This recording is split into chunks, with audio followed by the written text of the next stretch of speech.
Good morning mga palangga. I am sorry, I'm a bit haggard. Just a bit.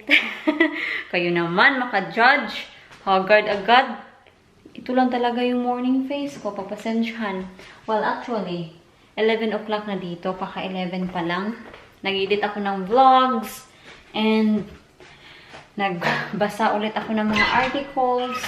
And ginutom ako. And tamang-tama, meron tayong leftover na rice dito. Yan. And meron pa tayong leftover na pudding. Napanood nyo na to. Yan. Looks yummy. So, sa rice natin, gusto kong mag-corn beef with egg. Pero, yung corn beef, hindi ko siya kayang buksan. Kasi yung corn beef, meron kasi siyang pambukas. At hindi ko siya mabubuksan. Pwede naman natin siyang gamitan ng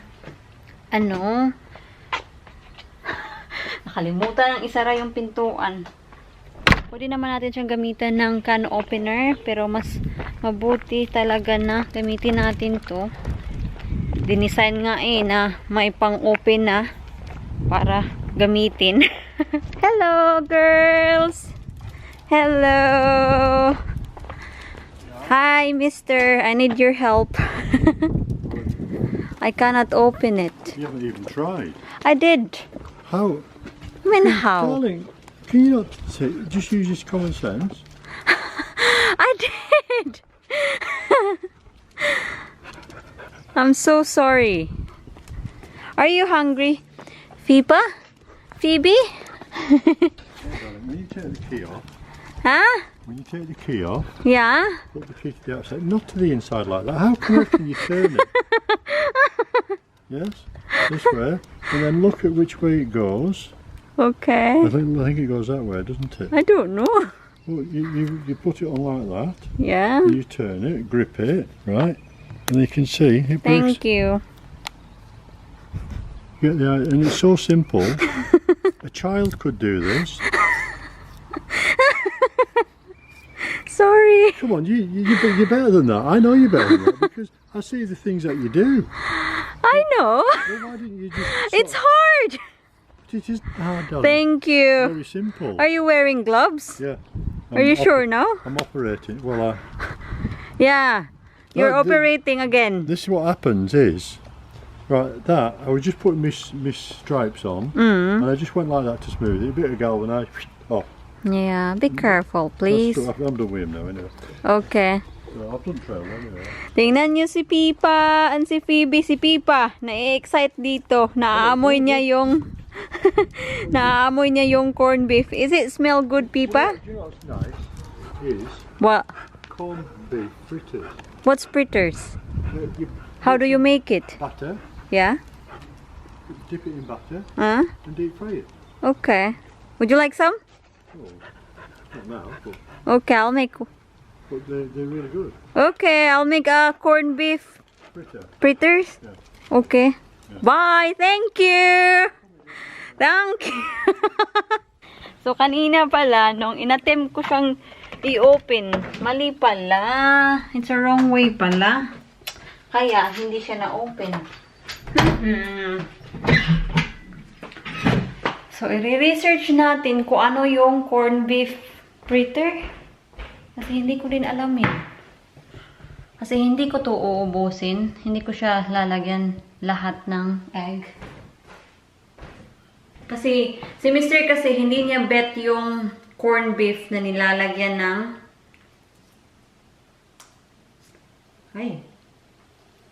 hindi niya bet yung corned beef na nilalagyan ng egg.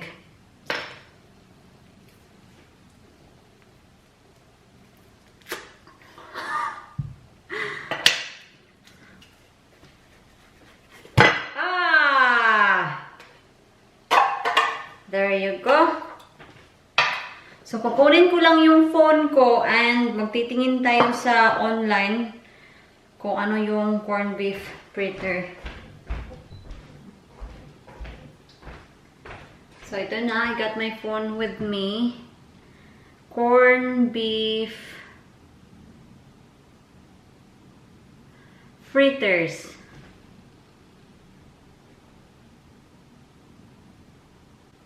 kung mukhang masarap, try natin. Pero kung hindi natin gagawin. Oh! Hang on. Naalala ko yung ating nilaundry. Before natin yan titingnan. Isasampay ko muna yung ating laundry. Bago ko na naman siya makalimutan. So, ito na. We'll continue. So, sa Princess na website itself, sa brand, ang brand niya is Princess. Meron silang recipe for corned beef fritters. And yung ingredients is, yeah, simple lang. So, dito ha, sa hinihingi nila is you need 2 tins of 200 tins Princess corned beef. Ito is 340 na siya. And kailangan mo siya ng 100 grams of plain flour, extra flour for coating corned beef slices, 1 medium egg beaten, 75 ml of milk, 50 ml of water, and vegetable oil for frying.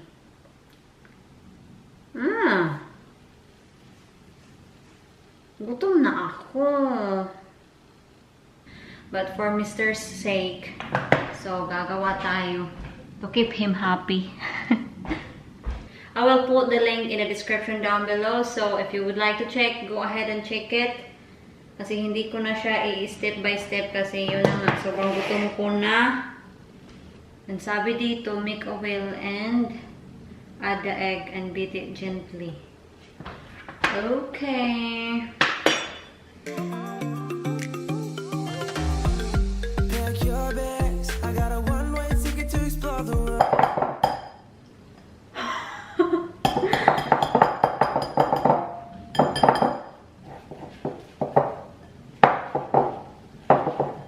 Add natin yung milk. And then yung water.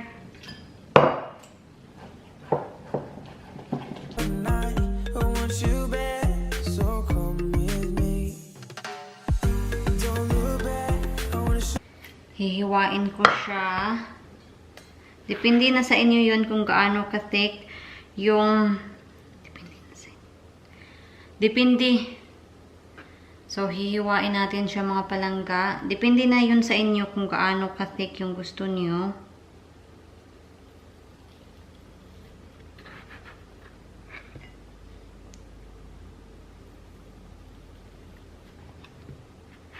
Kasi alam niyo naman ako, hindi talaga ako nagfa-follow ng recipe. Or at least steps lang ng recipe, hindi talaga ako nagfa-follow. Ayan. So, meron tayong 6 slices of corned beef.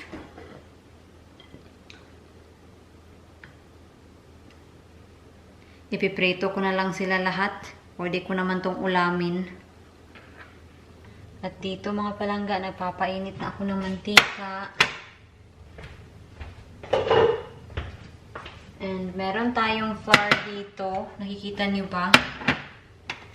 And we will coat our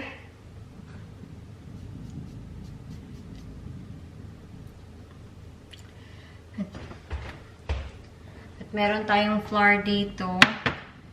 Yung corned beef, ikukot natin siya ng flour. So, ito yung butter natin. Ikukot ko lang sila. So, ito na. They're all coated. And, idadunk natin siya sa ating butter. So, ito mga palangga. I hope mag-work to.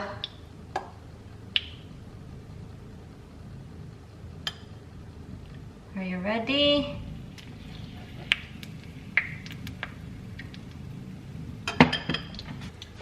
I think ilalayo ko na kayo mga palangga kasi feeling ko matatalsikan kayo. Ayaw ko na maulit yung insidente na natalsikan yung camera ko. Kayo natalsikan.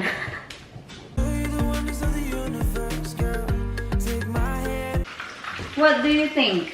Well, you need to brown them off. But normally you use them in a proper frame. Quite a lot of them. That's classed as shallow fry, that now, eh? Oh dear. It's alright. They will be fine. You're not actually caught it now, though. They'll be fine. Yung fritters natin, it doesn't look appetizing kasi tingnan nyo.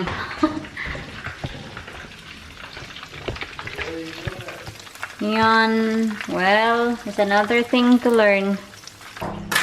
So, ito na yung finished product ng ating fritters, mga palangga. What do you think? What do you think, mister? Do you think it will pass? Oh, it'll be fine, darling. One thing I should have told you, when you make batter, always put a bit of What? vinegar in it. Oh, It just helps it makes it better.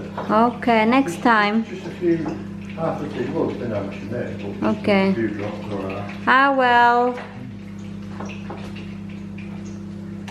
So, ito yung lunch namin. Mr. is having beans, bread, at yung rice ko, hinihintay ko pa, iniinit ko siya. Nandoon sa microwave. beans and make them burgers. Just like you think if you deep fry them, you see, when you put them in a pan like that, they sit on the bottom of the pan. When you got deep fat, you drop them in, it just sort of floats and it just cooks it all round, you see, and it makes the batter fluffier. Yeah. We need to have a, what do you call that, honey? For the proper deep fryer. We don't have one and we don't need one. Yeah. How's your beans? Okay, because they're not overcooked, you see, overheated. Good. What? Spam, you know the spam? They're good in batter. Okay. No, it's fine. Ito na yung rice ko. Titikman natin, be. The hot in the middle, so be careful. So, oh! First bite.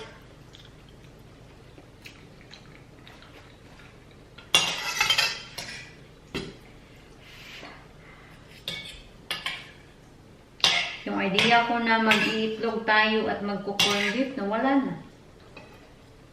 I supposed to have a corn beef with egg. But because you introduced the idea of having corn beef fritters, it's gone. It's totally out of the way.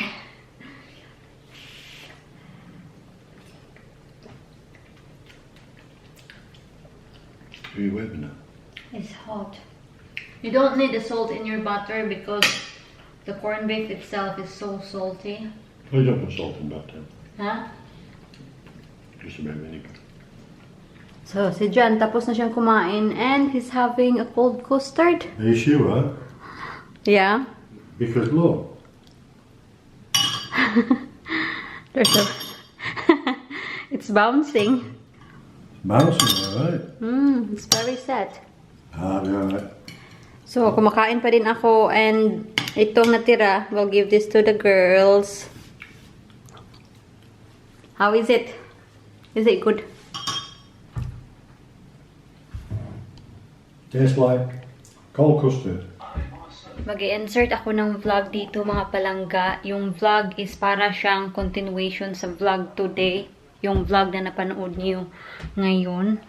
So, mapanood niyo itong vlog na to tomorrow na. So, hindi ko na lang siya sinali sa vlog ngayon kasi sobrang haba na niya. At sayang naman kung hindi ko ipapakita kasi yun yung tea time natin kahapon. So, yun. Enjoy! Anyways, kailangan nating i-prepare yung ating prawns. They are already deveined, pero yun na nga, kailangan pa rin nating i-check kasi may naiiwan talaga. So, ito yung prawns na nabili ko sa The Fish Society. Nakikita niyo ba ako? Against the light ako. Sandali lang ha.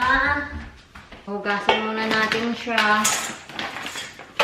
Yung oras dito is 3:36 na ng hapon. And kanina, sinek ko din yung ating mga 5 minutes ago. Sinek ko yung ating lumpia and they are defrosted. Babalatan ko yung prawns natin kasi si Mr. ayaw niya yung may balat. Kasi sobrang hassle daw. At kung hindi ko siya babalatan ngayon, ako lang din ang magbabalat sa prawns niya. So, balatan na natin.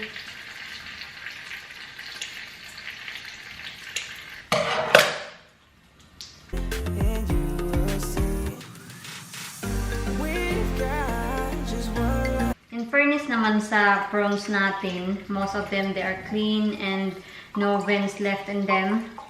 Pero we still have to clean them properly, peel them off. Ang totoo ba na yung vein daw ng prawns, yan yung pinaka-dirty na part sa kanila? Kasi doon lahat yung mga, alam niyo na, hindi ko na i-mention. Totoo ba? Kasi alam niyo sa probinsya, hindi namin dinidivine yung prawns namin. Sa probinsya, yung prawns namin, medyo may kaliitan dito. Pero pag maganda yung kuha, mas malaki pa dito or ganito siguro kalaki. So, comment kayo down below mga palangga kung totoo ba na yung vein ng prawns, yan yung pinaka-dirty. Kasi hindi ko talaga alam. Kung hindi sinabi ni Jan na yung prawns, de-vein na ba sila or meron pa ba silang vein kasi kailangan daw tanggalin, hindi ko alam. I would not see any difference kasi hindi ko talaga tinatanggalan noon yung prawns ng vein.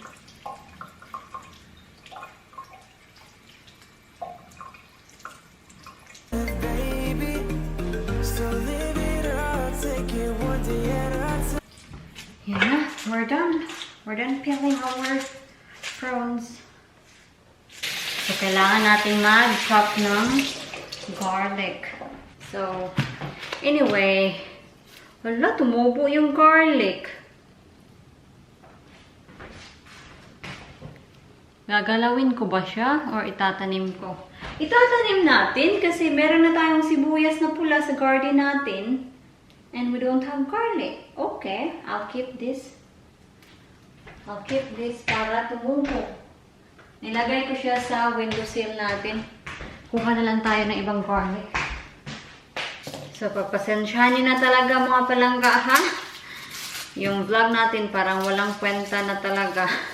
Manood na lang kayo sa TikTok ko. Yung TikTok ko dito. Pero manood muna din kayo sa vlog ko. Please. Bear with me lang kasi yun naman talaga. We're stuck at home. And wala akong trabaho. Babalik ako sa trabaho ngayong June pa. Kasi yun na nga. Holiday ko sana to sa Pilipinas. Update nga pala mga palangga sa unit na rini-submit ko. Nakuha ko na yung grade ko. In-email ako ng tutor ko. And as I expected na hindi ko talaga makukuha yung top grade, which is the distinction. Nakapas naman tayo. Yung grade na nakuha natin is merit, which is good enough. Kasi yung pinaka-low kasi is yung pass. So, nagpapasalamat pa din ako na merit yung nakuha natin. Sa 3 graded unit na ginawa ko, yung grade na nakuha ko is 2 merit and 1 distinction. So, marami pa tayong graded unit na gagawin. And yun na nga, kailangan pa talaga nating mag triple, 4 times, 5 times study hard talaga para ma-achieve natin. But at least, I did try. I try my best. Meron namang mga course sa university na kung hindi mo makukuha yung grade, na like for example, I wanted to be an adult nurse. Kung hindi mo makukuha yung grade na yun, you can have an option to take another course if you want or study again and try to get the grades.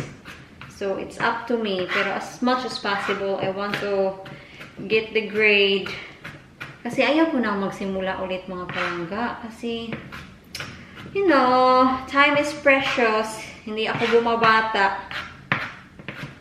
And marami pa akong mga plano. Magsasaing na tayo mga palangga. Tingnan nyo.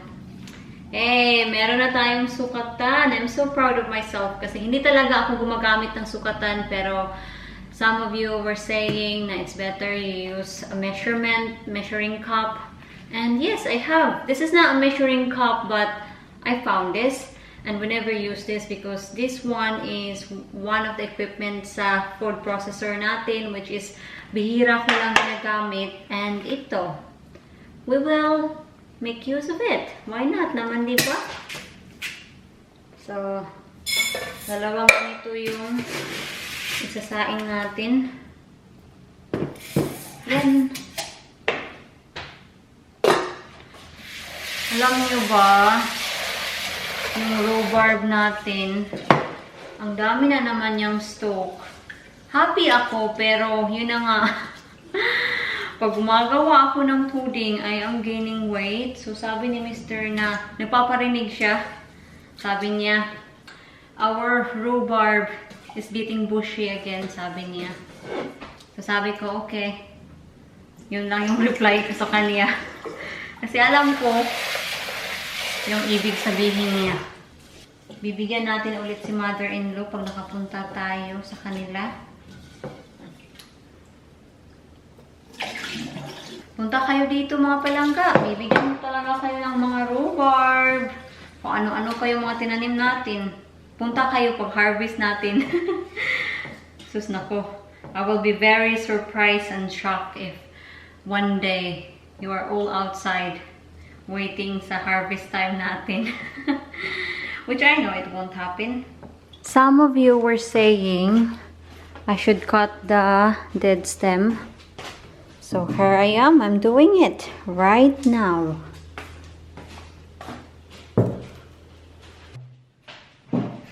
Chinik ko naman siya mga palangga kasi some of you as well were saying na you need to check the bottom, see if there's plenty of water. Kasi yung pot natin, wala kasi siyang draining hole.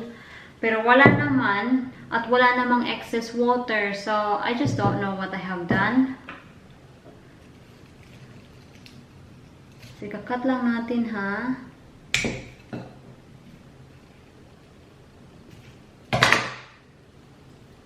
Phoebe is watching us.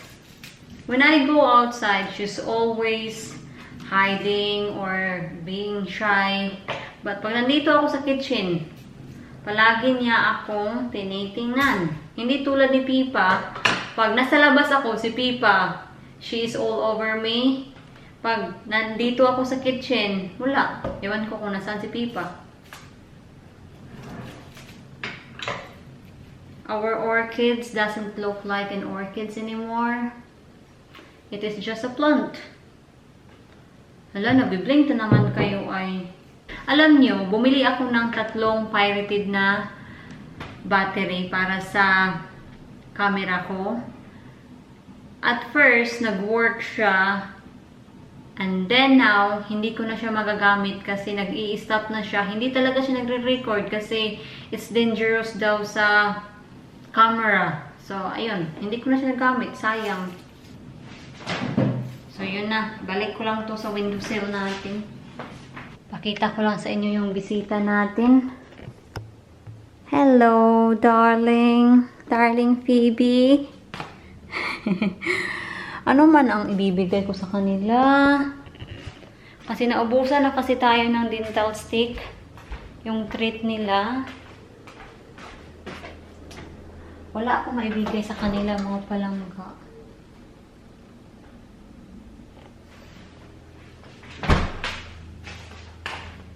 Wala talaga. Pagpasensyahan nyo na mga girls. Wala ngayon si mama. Magsimula na tayo magluto. Yung rice natin, tapos na siya. Yung oras dito is 4:30 already. So, ito na siya. Pinapainit ko lang yung frying pan natin. Oop. Ang hirap mag-vlog pag isang kamay lang yung ginagamit. Yan. Hihinaan ko lang ng konti yung apoy kasi ayaw nating masunog yung ating butter. Nandito sa isang side naman, sa kawali natin, sa wok, is yung mantika natin para sa ating spring rolls. I-deep fry ko siya. Do you think it's deep enough? Well, I think that's okay. Hello, Mr. John. Hello. What's going on? Are you are you busy? What? Are you busy doing your Range Rover? Yeah. Fighting with it. Fighting. Everything is. It will be worth it. Yeah, but the thing is, the job I've just done, right, should have taken me an hour at the most. It's Yeah. taken me all afternoon. I will add the garlic.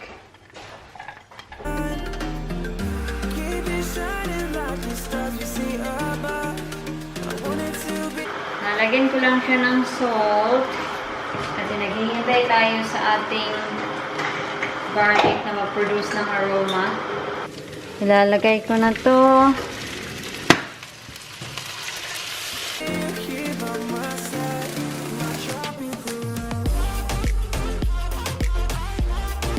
Kailangan natin silang i-flip over.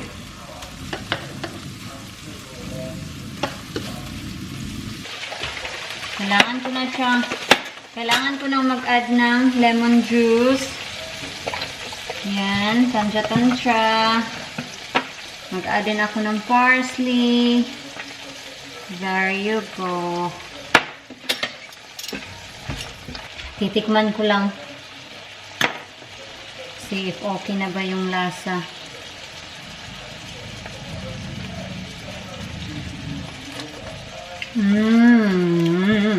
Sarap.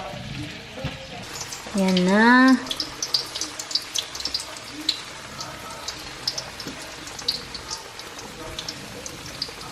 Maganda pala pag i-deep fry. Kaya pala nagko-comment kayo na maganda yung i-deep fry mo yung lumpia. I see. I get you now. Later. I'm a bit disappointed mga palangga kasi yung lumpia natin, it doesn't look like a spring rolls anymore. Tingnan nyo.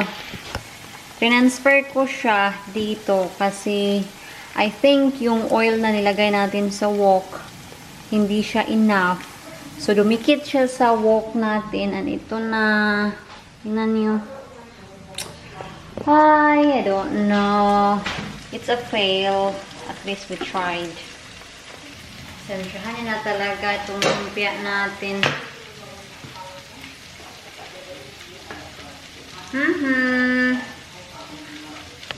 Uunahin natin si Mr. na i-serve. Kasi yung lumpia, i-rescue ko siya. I'm just trying to make it look pretty. Yan. So, ito na yung kay Mr. Yan. Nanonood ng neighbor si Mr. Yan. I guess we will have a deconstructed spring rolls. So, ito na. Sunog. So, kain muna ako mga palangga, ha? And see you later sa pudding time.